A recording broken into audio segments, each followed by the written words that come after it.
and welcome to the first Circle Time, the Early Years podcast of 2025. I'm Glenn Denny, and I am so excited. I absolutely adore this woman. I'm so glad she's back on the podcast. Absolutely brilliant. Vanessa Dooley, welcome back to Circle Time. Happy New Year. Good, isn't it? Oh my wordy. Thank you so much for asking me. I was a bit honoured actually. I felt a little bit like, what? He's asking me? Really? Are you sure? You've done it once before. You want to do it again? Oh God, yeah. I'm always glutton for punishment. You know that. I mean, like EPOP, like it was. We've got to spend a bit of time talking about EPOP. That was exceptional. I don't think Oh, there's enough superlatives to actually describe how oh. mind-blowingly brilliant EPOP actually was. I had a blast. And you were one of the workshop people, weren't you? You were the I one, I was. don't know what we It call you. was You're just. almost, yeah, you're an e-populist now, born and bred, basically. It was amazing. So if anyone hasn't booked to go to EPOP 2025, they need to do it because it's Oh. the love, the supportive nature, the workshops, just the whole atmosphere is extraordinary. This isn't an early years conference. I mean, I'm going to throw that word in the bin. This is like, it is a festival in a field, but there's just it's EPOP.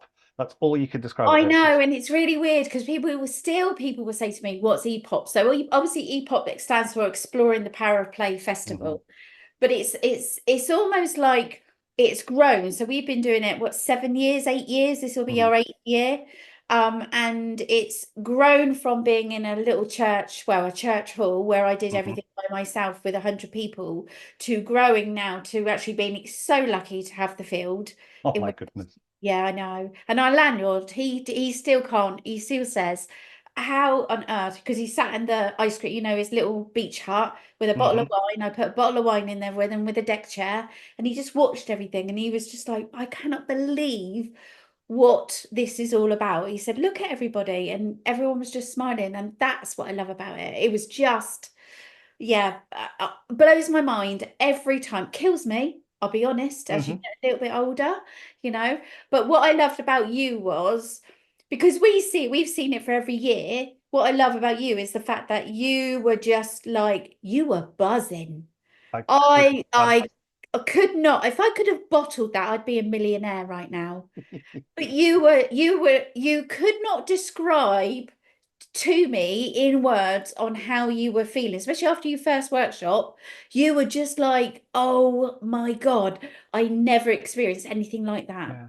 I don't think I could literally put a sentence together No. afterwards.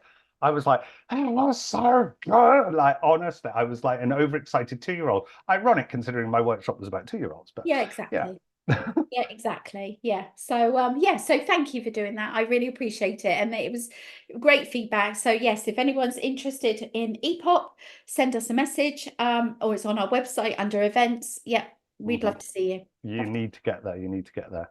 Now, apart from talking about EPOP, there was something else I was wanting to talk to you about. And like, I mean, I know you've done a few like your little snippet videos that you do on socials are amazing. But this is why I wanted to talk to you. So next year, obviously, next year, this yeah, This year. 2025, Yeah. Department for Education, it comes into effect in I think September the 1st, isn't it?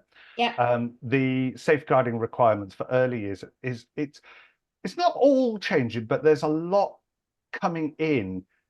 I think it makes sense. To start now. Yeah, exactly. I mean, genuinely, I have already started. I've already Good. started prepping for this. Good. And it's one of those things that we've, obviously last year we had that consultation and it's the government responses Hmm. from that. And there are a number of things that we need to put in place ready for September the 1st. And you probably would have seen if you've listened or watched any, like you were saying, of our videos or podcasts or whatever we've been doing, is that you don't leave it till September the 1st. Start now, because then when it comes to September the 1st, it's already inbred and it's you do it. It's consistent with whatever you do. Hmm. I mean, a lot of it as well. It's some of it's common sense, some of it's kind of tightening up on Yeah. existing protocols that you have in place. Like, for example, I think one of them is to ensure that there's more than one emergency contact for a child, because I think a lot of settings, and I hold my hands up, I know we just do that. It's like, so long as we've got mum, dad, plus granny or grand, then we're fine. But actually, we should have a bit more than that, because if we're trying to get hold of somebody in an emergency, you can't just stop with 2 or 3. No, and that's also linked to the attendance policy as well, as having that attendance policy, which, you know, we need to be contacting parents if a child doesn't come in, which we've all been doing anyway. And when I go out and do our audits, we ask that anyway. But sometimes we leave it to the last minute, and actually we shouldn't. We should be, you know, and it's all linked to attendance, it's all linked to prevent duty, it's all linked to all of that thing, those things that we know that's ingrained in us. But also we have a right to actually contact the emergency contact to find out where that child is. And that's really important, is the fact that we use that. And actually, one of the things I would say is making sure that your attendance policy start now is in sharing that with your parents. When your parents come round and you have a show around, give them the attendance policy, because actually they need to know that actually it's law now. You know, by September the 1st, we have a duty of care to protect children, and that's what we need to be doing. No, because I think, I mean, you know as well, I've been in this for about 100 years. And it was that bit where, but it was that bit where, you know, in the past we would phone a parent going, just professional curiosity, like, oh, is such and such coming in today? Oh, why do you want to know? And like, well, actually, this is, I think it's signposting it, making it clearer for parents. This is why we're doing this. We're not like trying to be nosy. We're not trying to butt into your family, but actually we have the interest of your child at heart, you know. And that's the 2 words, professional curiosity. And that's something that we ingrain in when we do our delivering of our safeguarding and our DSL. We have a duty to be professionally curious. It's not being nosy, you know, it's not trying to be, you know, trunky and find out what everybody's doing and where they are and where they're going. It's not that at all. It's all about our duty of care to be professionally curious to ensure that children are kept safe. Absolutely. I mean, the other bit as well, I mean, I've talked about this probably with yourself and probably with others as well, about keeping staff knowledge, you know, current and relevant. I mean, I feel like I'm a bit of a walking advert for Jigsaw. I mean, you could crack on. Don't mind me. I will do. I mean, if Anthony's nearby, just tell him, yeah, I've just put an order through. He's probably already seen it. He's probably he did say that. He did say have you bought our safeguarding scenario cards? Yeah. Yeah, I know. Have you actually got them in front of you? Yeah, I know, because we're doing a webinar, aren't we? And so that's why I've got everything. But yeah, these are gold dust. I know. So, I mean, the ones I've got, oh my goodness, I think they're the original ones that I've got. Yeah. So I thought it's about time I updated. I do them every week religiously. Pick a fresh card out. I've got the inspection ones as well. Oh, good. And I pick a fresh one of that. And luckily my team don't mind a purple card, as we call it. It's like, it's purple card time.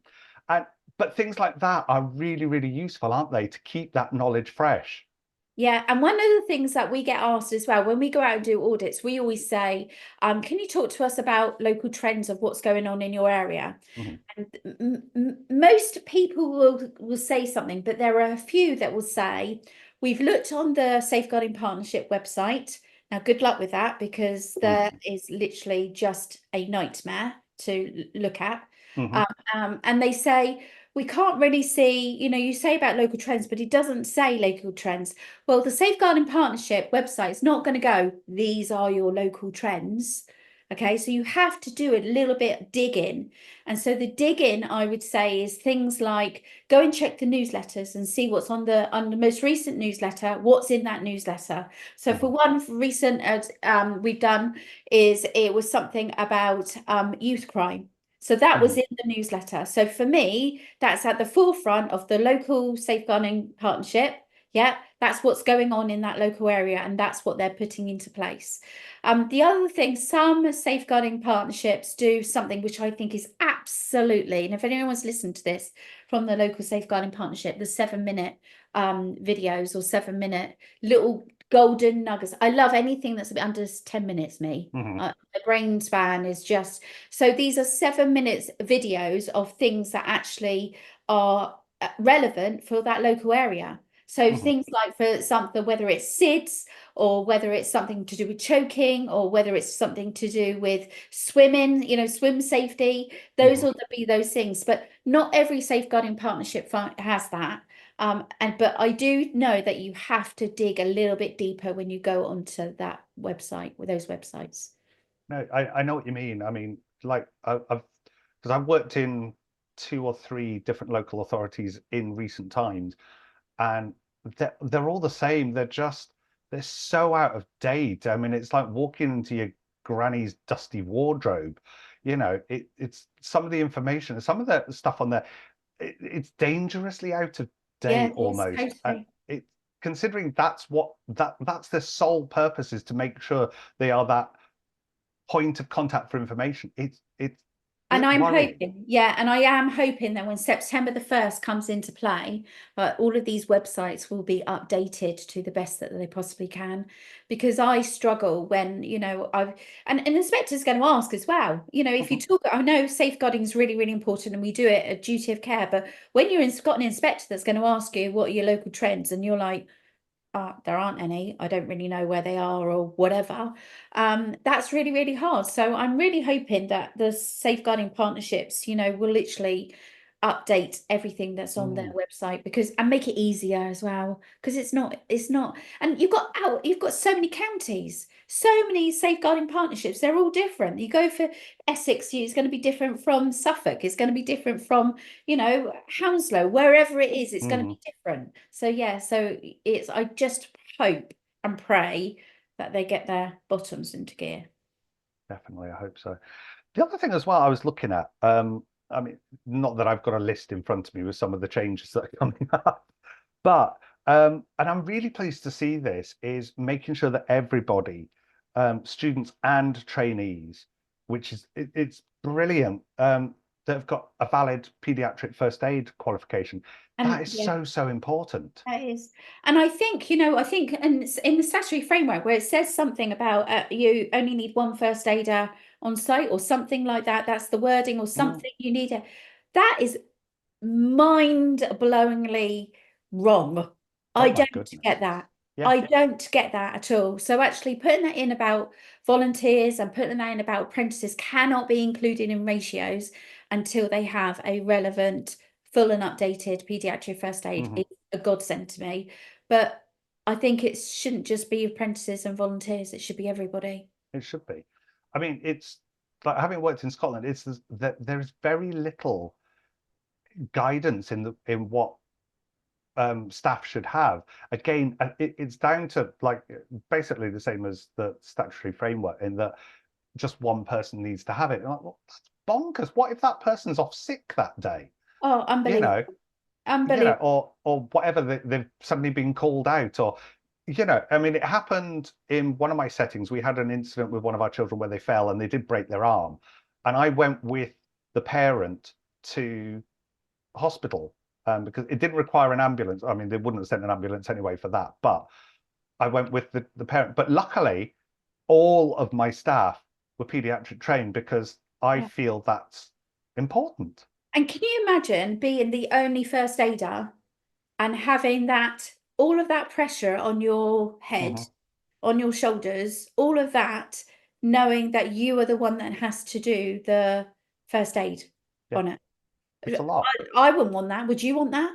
No, No, no. I wouldn't want that pressure on me. And I think that's really sad. So I do think on that reform, that's missed it. But I know why they do it because they're saying it has an implication on cost and all of this thing. But Hmm. actually, the two things that we need in a setting to ensure that actually children are safe. One is first aid and one is safeguarding. Yeah, That's it. Two things. That's it. I know. So we should all be, if you're safeguarding trained, and I'm glad they've updated it to 2 years now. So glad. It was very vague before, wasn't it? Yeah, really vague. I know. It's one of those. It's that I think in my own setting, um, I'm making a slight change to that. I mean, I had it set as 2 years anyway because I Yeah. feel that okay. But I think we're possibly looking at changing and actually doing refresher training every year anyway, because I Yeah, think, well, why not? yeah, I know, I Like you know. say, I it's down to think, the trends and things like that, and making sure our knowledge is fresh and it's current, because things can change, guidance can change. It's making sure that we're keeping it relevant as well. and being reactive to that change. This is the problem. Sometimes we leave it too late, and so then when it needs to be changed, it's too late. And actually, it becomes a great big hoo-ha on changing. That's why we say, we should do it now. I have to say, since the reform came out and the consultation responses, when that came out, we have had probably 6 whole setting have booked safeguarding training. Hmm. That's unheard of. In 4 weeks, that's unheard of. That is really unheard of. DSL, totally, but safeguarding, not. And that's interesting because I think, well, actually, those setting, fair play to you, because actually you're getting everybody ready now, and this is why it's so important. Yeah, no, I absolutely agree with that as well. That it's useful as well if the whole setting's doing it at one time, when everyone's due as well. And for a manager, that's really useful. Yeah, Like not having to think, oh well, such and such has got that month, and I need to do that person. It's getting yourself organized as well, and that's kind of part of the reform as well, is making sure that it's part of the oh my gosh, what's that word I'm trying to think of? Um, the annex, isn't it? Like yeah, it is to make Annex sure that D. yeah, Yeah, your yeah. training and that is up to date, and making sure that you've got a training plan for everyone to kind of cover all the subjects as well. I mean, there was one thing that worried me in one setting I was at was county lines training. Oh, yeah. None of my team had heard of it. In one setting I was at, nobody had heard of it, and yet there were active county lines In that area. gangs in our area. And Yeah. it's like, well, why have we never done? Literally, get on that training, everyone, now. And it's those words that link to it. So cuckooing and all of those things, those words that are Hmm. linked to county lines, that Yeah, when you go and ask questions, they just look at you and go, what on earth are you going on about? yeah. That's when you get asked that, and you just think, you might not think that actually, you have to worry about county lines in your setting because we're early years. But Mm-hmm. that's a load of rubbish because you've got young parents, you've got parents out there, you've got brothers, you've got sisters, you've got siblings. Hmm. Oh, and actually, you've got apprentices. Come on, they're Yeah. still, they're still a minor and a child under a certain age. And Hmm. I think that we just need to be thinking, what we tend to do is put our blinkers on. I Yeah. know it's like this, blah, blah, blah, but you got to take those blinkers off and go, right, we need to look at the bigger picture. Because well, that's kind of what the reforms do, I feel.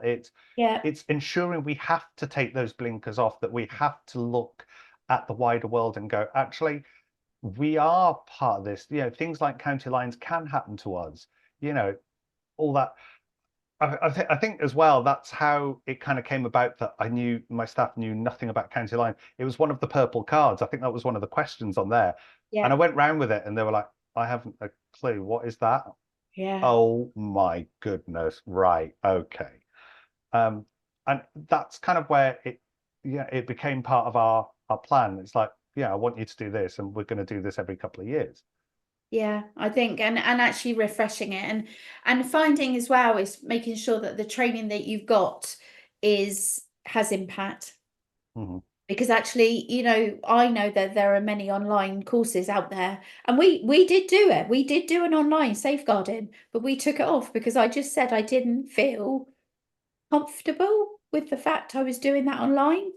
Hmm. I didn't feel that. And there are many out there that do that, and I understand that as a refresher, but not as the main one. Yeah. The other one I struggle with as well is DSL. On some local councils, local authorities, you have to do your DSL. So, for example, the setting that I went to last week had done their DSL 10 years ago, right? Yeah, no, hold on. Uh, 10 years ago, yeah. And they all they've got to do is go to a network meeting every 6 months for that local. So I said, okay, can you prove to me that you've gone to that network meeting every year, every 6 months for 10 years? And they went, no, we just need to turn up. I know. Close your mouth, Glenn. no, no. And you know what? How many have I been to that has been the case, and that we're failing our children, failing them. Yeah. I mean, I know. So coming from Scotland back down to England, I had to do my DSL training, and I did it with you guys. With it was Jess that Yes, was, yeah, it was yeah, brilliant. But when I was down in England previously, I'd done it as you say, and I love this phrase, and I'm sorry, I have stolen it, and shamelessly, no, in fact, no shame at all. I have stolen it from you. Click and forget. I've done the click and yeah, forget training, and it did. But although it was online, it was the live online. It was yeah, Zoom training, which we've yeah, we've kind of merged into since yeah. post pandemic, which is great because it does mean you're still there, you're still able to talk, and there's And that ask live those questions. discussion, but you Yeah, can be anywhere. yeah. It's the discussion part which is so important, like that chance to ask questions, and that is really important.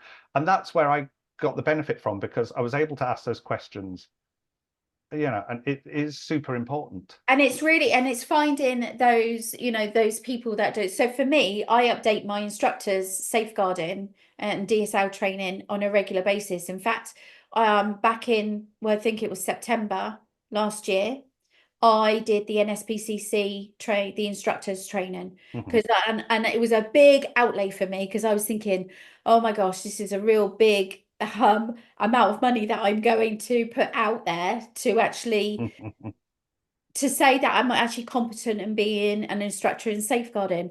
But I tell you what, I'm glad I've done it, because it just I learned loads doing it still. So, Mhm.